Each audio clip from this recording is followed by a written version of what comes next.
So, 7-foot high, 4-tier waterfall, pondless basin underneath, big pump, maybe 5,000 GPH for that kind of cascade.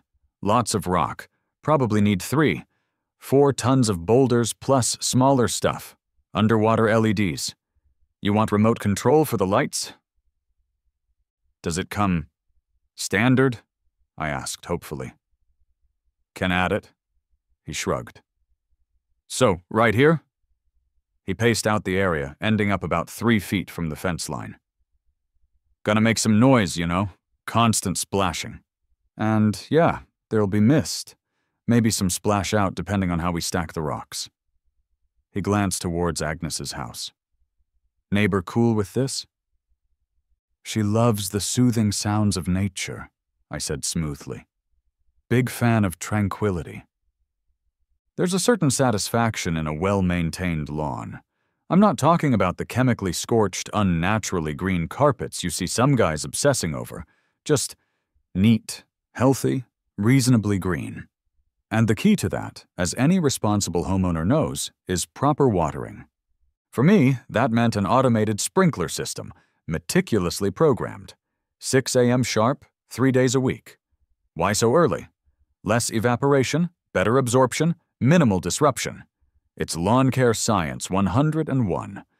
I'd spent a good chunk of a Saturday tweaking the rainbird heads, adjusting arcs and spray patterns, ensuring maximum coverage from my lawn and minimal wastage. My favorite part of those mornings was sitting by the kitchen window with my first coffee, watching the system kick on.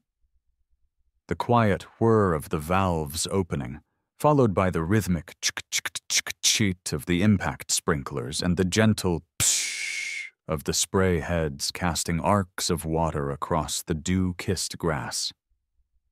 It was a symphony of suburban responsibility, a ballet of efficient hydration. It meant my lawn would stay green, my water bill wouldn't be completely terrifying, and I was doing my small part to maintain neighborhood aesthetics without being wasteful. My wife, Lisa, would sometimes join me. "The lawn does look good, honey," she'd murmur, leaning against the counter. "Very hydrated." "It's all about the timing," I'd say sagely, feeling like the reigning king of responsible lawn care. Life was green. Life was orderly. Life involved predictable patterns of water distribution. Little did I know, my precisely calibrated spray pattern was about to irrigate the seeds of discontent right next door. Enter Agnes. Agnes Periwinkle lives next door. Separated by a standard wooden fence and her bed of prize-winning petunias, which she tends to with the fierce devotion of a dragon guarding its hoard. Agnes is particular about everything. The alignment of trash cans on pickup day, the acceptable decibel level of children playing, and, as I was about to discover, the precise trajectory of water droplets. A few days after I'd fine-tuned my sprinkler system, I ran into her while retrieving my morning paper. "Gregory," she began, her voice tight with forced pleasantness. She only called me Gregory when she was displeased. "Morning, Agnes," I replied, bracing myself. "Your sprinklers," she continued, gesturing vaguely towards my lawn with her rolled-up newspaper. "They seem to be running quite early these days. The noise woke me just after 6. The gentle chick-chick-chick. Seriously? "Ah, yes," I said politely. "Experts say it's the best time to water, minimizes evaporation." "Perhaps," she conceded, her lips pursed. "But also I noticed a bit of the spray. Well, it seemed to be landing on my walkway this morning. Made it rather slick." "A bit of spray?" I'd meticulously adjusted those heads. "Oh, sorry about that, Agnes," I said. "I'll double-check the arc on that head near the fence. Maybe it got bumped." "Yes, you do that," she said, giving my lawn a look that suggested it was personally offending her. "We wouldn't want anyone to slip." She turned and marched back inside. I sighed. Okay, maybe one head needed a micro-adjustment, Easily fixed, no big deal. I spent 10 minutes that afternoon tweaking the nozzle, ensuring the spray pattern fell at least 6 inches short of her precious concrete path. Problem solved. Or so I thought. Problem not solved. Not even close. The following week, the complaints escalated. It wasn't just the timing or the walkway anymore. "Gregory, your sprinklers were on for a full 20 minutes this morning. The sound, it's incessant." It was 15 minutes per zone, twice a week, as recommended. "Gregory, I found a damp spot on one of my petunia leaves. That overspray is going to cause fungus." It was probably dew, Agnes. "Gregory, that whirring noise your system makes when it starts up is simply unacceptable at that hour." She started leaving notes taped to my front door, written in sharp, passive-aggressive cursive on floral stationery. 6:05 a.m. Sprinkler noise disturbance ongoing. Please rectify. Walkway damp again this morning. Please exercise more control over your apparatus. I tried reasoning with her over the fence. "Agnes, I've adjusted the heads multiple times. There's barely any mist escaping my yard, and the sound is minimal." "Minimal to you, perhaps," she snapped back. "Some of us are light sleepers, and any water landing on my property is unacceptable. Why can't you just water in the middle of the day like a normal person?" "Because it wastes water, Agnes. It evaporates," I protested, trying not to raise my voice. "Watering early is the responsible thing to do." "Responsible would be not flooding your neighbor's petunias," she retorted, conveniently ignoring the fact her petunias remained resolutely unflooded. It was maddening. I talked to Lisa about it constantly. "She's complaining about the sound of water hitting grass now. She claims she can hear the valve box click open from her bedroom. She's manufacturing grievances." Lisa sighed. "She's always been difficult, Greg. Can't you just set the timer for 8 a.m.? No, it's inefficient. And it's the principle. Why should I change my perfectly reasonable, responsible watering schedule because she's decided to be hypersensitive?" Then came the certified letter. Our neighborhood, unfortunately, did have an HOA, the aforementioned Oak Grove Estates Defenders of Beige. Agnes, naturally, had filed a formal complaint. The letter cited Bylaw 14.7, nuisance activities, noise, and Bylaw 11.3, water runoff and encroachment. It detailed Agnes's complaints, the early morning noise, the alleged overspray causing hazardous walkway conditions, and potential horticultural damage. It requested I attend mediation with Agnes and an HOA representative or face potential fines for ongoing violations. Mediation over sprinkler timing. I felt my sanity fraying. The mediation session, held in the beige clubhouse of doom, was predictably useless.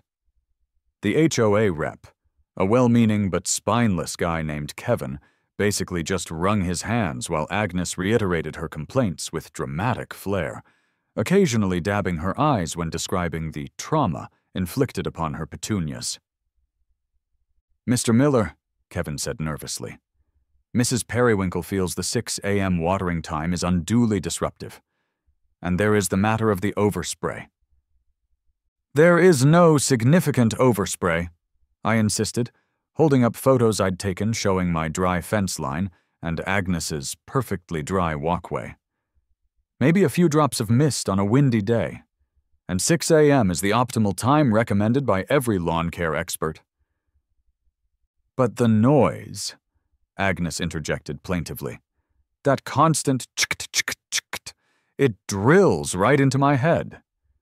Kevin looked miserable. "Perhaps," he suggested weakly, "you could switch to quieter sprinkler heads, or just water later?" I left the mediation feeling utterly defeated and enraged. They were siding with her over phantom overspray and the barely audible sound of a sprinkler. Fine, fine. If the temporary, intermittent, barely noticeable presence of water from my sprinklers was such an unbearable nuisance, Maybe Agnes needed a more permanent reminder of what actual water sounds like. The final straw came a few days later. I received another letter from the HOA, formally warning me that if further complaints about noise or overspray were received, fines of $50 per incident would be levied. $50? Because Agnes thought she heard a sprinkler. I crumpled the letter, shaking with fury. I'd tried being reasonable, I'd tried adjusting, I'd tried mediation, nothing worked. Agnes was determined to make my life miserable over something utterly trivial, and the HOA was enabling her. I stalked out to the backyard, staring at the sprinkler head near her fence, the main source of her imaginary grievances. I couldn't eliminate the need for water in that area if I wanted my lawn to survive the summer heat. But maybe I could change how the water was delivered. If she hated the chuck, if she hated the psh, if she hated the idea of a stray drop hitting her concrete. What about the constant, soothing, undeniable sound of falling water? Not a trickle, not a polite little fountain, a waterfall, a substantial, rock-faced, multi-tiered cascade of H2O, right there, in that corner of the yard, running constantly, splashing merrily, creating its own soothing white noise that would completely drown out any sprinkler sounds forever. And bonus points? It would look like an intentional, expensive landscaping feature. How could the HOA possibly object to that? The sheer, beautiful pettiness of it washed over me. It was perfect.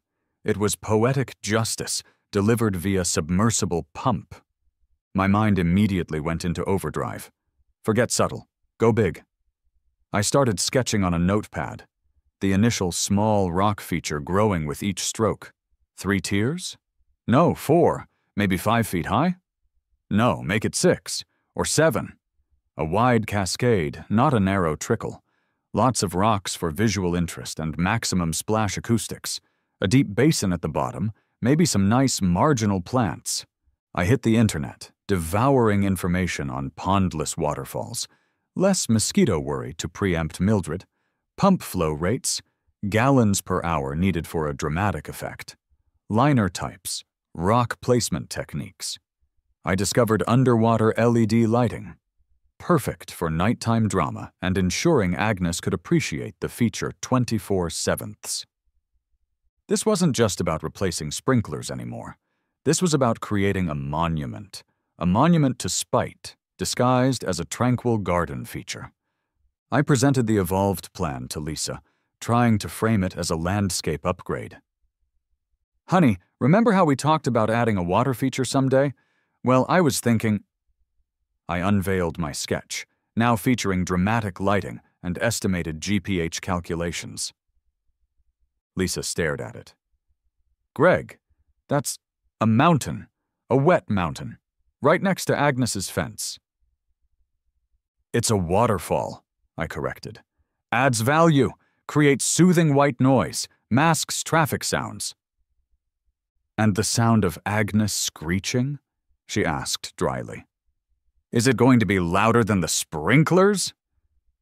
Well, I hedged, it'll be more consistent. A constant, gentle roar, much more natural. A gentle roar, she repeated, unconvinced. And the splash? You complained about her complaining about mist. This thing looks like it's designed to splash. Atmosphere, I declared. And it's contained within the basin, mostly. Besides, it's landscaping, approved, natural. She sighed, recognizing the determined glint in my eye. Fine, but when Agnes calls the police about the noise, you're handling it. And you're paying the increased electricity bill. Deal! I grinned. Operation Aquafall was go. Building a 7-foot rock waterfall isn't a DIY weekend project unless you happen to own a backhoe and have the spine of a superhero. I needed professionals. I called 3 landscaping companies specializing in water features. 2 seemed hesitant when I described the scale and the desired location. Right up against the property line. The 3rd, Rock Solid Landscaping, sounded more promising. Their lead designer, A burly guy named Mike with forearms like tree trunks and a surprising knowledge of aquatic plants came out to survey the site. "Okay," Mike said, looking at my sketch, then at the designated corner near Agnes's petunias. "So, 7-foot-high, 4-tier waterfall. Pondless basin underneath. Big pump, maybe 5,000 GPH for that kind of cascade. Lots of rock, probably need 3. 4 tons of boulders plus smaller stuff. Underwater LEDs. You want remote control for the lights?" "Does it come standard?" I asked hopefully. "Can add it," he shrugged. "So right here?" He paced out the area, ending up about 3 feet from the fence line. "Gonna make some noise, you know. Constant splashing.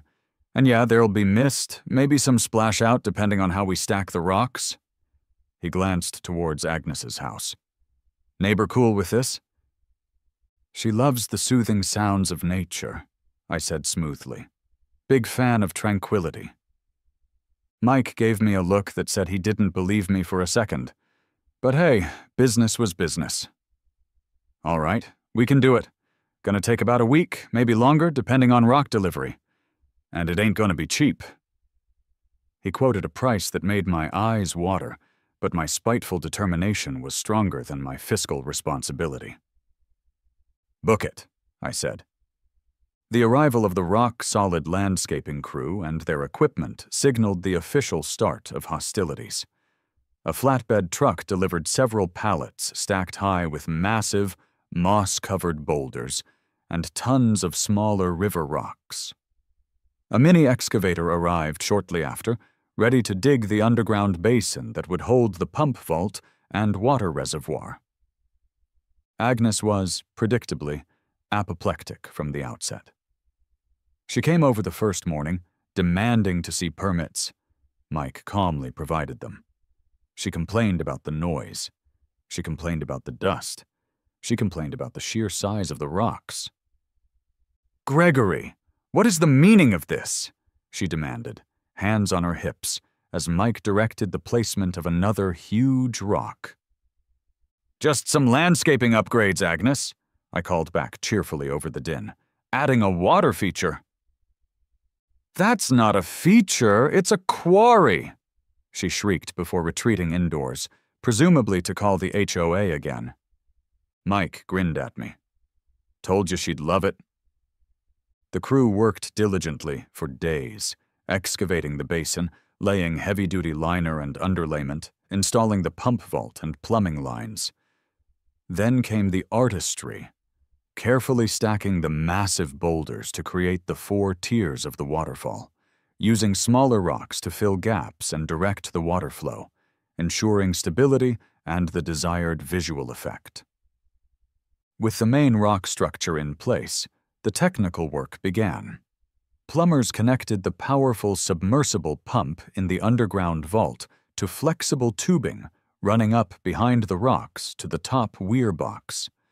Electricians ran conduit underground from my house to power the pump and the low-voltage transformer for the LED lights they strategically tucked between rocks, aiming both upwards to illuminate the falling water and downwards into the basin. They filled the basin with gravel, installed an autofill valve connected to my hose spigot to compensate for evaporation and splash, and surrounded the entire feature with smaller river rocks and plantings, ferns, hostas, some creeping jenny to soften the edges and make it look somewhat integrated into the landscape. It took 10 full days, 10 days of noise, mess, and constant simmering tension with Agnes next door. But finally, Mike wiped his hands on his jeans. "All right, Greg," he said. "She's built, plumbing's tight, electrics are good, just gotta flip the switch." My hand hovered over the switch on the outdoor control box Mike had installed. This was it, the culmination of weeks of planning, expense, and pure, unadulterated spite. Lisa stood beside me, looking nervous. The rock-solid crew watched, tools downed, curious to see their creation come to life. Across the fence, Agnes's curtains twitched. I flipped the switch. For a second, Nothing but the hum of the powerful pump kicking in deep within the basin. Then, water surged upwards through the hidden pipe. It filled the top weir box and spilled over the edge.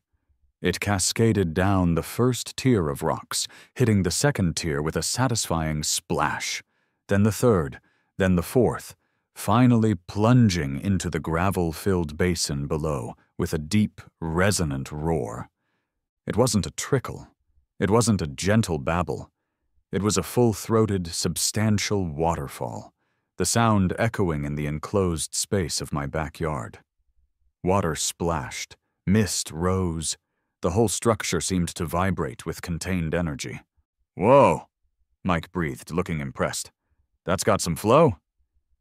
As dusk began to settle, I hit the remote for the lights. The LEDs sprang to life, bathing the falling water in a cool, white glow, highlighting the texture of the rocks, turning the splashing water into sparkling diamonds. It was loud, it was dramatic, it was completely over the top, and it was mine. We didn't have to wait long. The constant roar of falling water is not exactly subtle. Agnes's back door slammed open. She marched out onto her patio, hands on her hips, face a mask of thunderous rage. She stared at the waterfall, illuminated like a Vegas attraction, water churning and splashing only a few yards from her prize petunias. "Gregory Miller!" Her voice, barely audible over the waterfall's roar, was nonetheless vibrating with fury. She stormed over to the fence line. "What is that abomination?" "Evening, Agnes," I yelled back, cupping my hand to my ear theatrically. "Sorry, can't hear you over the soothing sounds of my water feature." "Turn it off," she shrieked. "It's deafening. It's splashing my petunias. It's obscene." "Obscene?" I shouted back, feigning innocence. "It's just a little cascade, very natural. Thought you'd appreciate the white noise. Drowns out that annoying traffic, doesn't it?" "It's worse than the sprinklers," she screamed, practically apoplectic. 10 times worse. I'm calling the Hoé. I'm calling the police. This is a nuisance." "It's landscaping, Agnes," I yelled happily. "Fully permitted." Mike had indeed pulled the necessary landscaping permit, though it didn't specifically mention a 7-foot, LED-lit, roaring cascade. She threw her hands up in despair and fury and stormed back inside, slamming her door so hard I thought the glass might break. Sure enough, about an hour later, as darkness fully descended and my waterfall glowed dramatically, a police cruiser pulled up out front. One officer this time, looking deeply unenthusiastic. He trudged into my backyard, guided by the roar and the lights. "Evening, sir," the officer said, having to raise his voice slightly. "Getting a noise complaint from your neighbor." He gestured towards Agnes's dark house. "About the, waterfall." "Evening, officer," I said calmly. "Just installed it. Standard landscaping water feature." "It's pretty loud, sir," the officer noted, tilting his head. "Is it always this loud?" "Standard pump for this size feature," I explained. "Creates lovely white noise." "Right," he said skeptically. "Well, the city noise ordinance kicks in after 10 p.m. You planning on running this thing all night?" "Haven't decided on the timer schedule yet," I admitted. "Okay," he sighed. "Look, technically during daytime hours, this probably doesn't violate the decibel limit, though it's borderline. But running it late at night might be an issue. And your neighbor?" He jerked a thumb towards Agnes's house. "Seems pretty upset. I'd advise trying to keep the peace." He gave the waterfall one last bewildered look. "Never seen one quite like it in a yard this size." He shook his head and trudged back out. "No ticket, no official order to turn it off, just advice. Round 1 to the waterfall. So now I have a waterfall. A big, loud, dramatically lit waterfall. And life is different. The constant roar is, indeed, constant. Sometimes it is soothing white noise. Other times, especially when I'm trying to have a quiet conversation on the patio, it's just loud. My electricity bill definitely noticed the new, powerful pump running 12 hours a day. Maintenance is a thing. Checking water levels, clearing debris from the basin, occasionally scrubbing algae off the rocks. Agnes, predictably, did not give up. The HOA sent letters. Violation, unapproved major landscaping structure. I sent back a copy of the permit Mike pulled. Violation, noise pollution. I sent back a printout of the city noise ordinance, highlighting daytime allowances. Violation, light trespass. I grudgingly agreed to put the LEDs on a dimmer timer. She tried other tactics. She complained, falsely, that it was leaking onto her property. She complained that it was attracting undesirable wildlife. A family of ducks did visit once, which I thought was charming. She even complained that the mist was causing mildew on her siding. It wasn't. The feud settled into a new rhythm. No more arguments about sprinklers. Now it was arguments about GPH flow rates and lumens. Months have passed. The WaterFall still roars. Agnes still glares. The HOA still sends vaguely threatening letters that my lawyer friend tells me are mostly unenforceable without proving a specific, ongoing ordinance violation. We reached a sort of stalemate. I agreed, as a gesture of goodwill, and because Lisa was getting tired of shouting over the roar, to put the main pump on a timer so it only runs from 8 a.m. to 9 p.m. instead of constantly. The LEDs are dimmed after 10 p.m. It's a compromise, sort of. Agnes still hates it, but her official complaints have less traction now. Was it worth it? Did building a massive, expensive, high-maintenance water feature solve my problem? Well, Agnes doesn't complain about the sprinklers anymore, so technically yes. But sitting here now, listening to the slightly less constant than before roar, watching the dimmed lights play on the water, dealing with the occasional filter clog, it feels less like a triumphant victory, and more like a mutually assured annoyance. I traded an intermittent chick-chick-chick for a constant whoosh-splash roar. I traded easily adjustable sprinkler heads for tons of immovable rock. It's ridiculous. It cost a fortune. It requires upkeep. But every time I see Agnes walk outside and visibly flinch at the sound of my WaterFall starting up promptly at 8 a.m., I can't help but feel a small, watery surge of satisfaction. Maybe it wasn't the most mature solution. Maybe it wasn't the most practical. But darn it, it made a splash. And sometimes that's all that matters. Now, if you'll excuse me, I think I need to add some algicide. The joys of hydro warfare never cease.